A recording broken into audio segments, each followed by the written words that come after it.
A moderate magnitude 3.8 earthquake occurred in the North Pacific Ocean near the coast of Colombia in the early morning of Thursday, July 31, 2025 at 6:14 a.m. local time, GMT-5.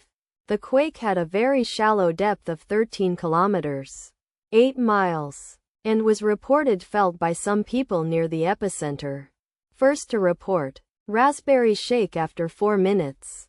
The earthquake occurred 5 weeks after a magnitude 4.4 earthquake had hit on Monday, June 23, 2025, at 6:04 a.m. local time. America, Bogotá GMT-5, in 112 kilometers, 70 miles, distance to the northeast. Data source from Volcano Discovery.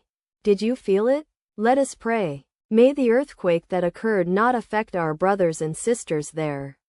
May the earthquake not happen again. And may God protect everyone. Amen.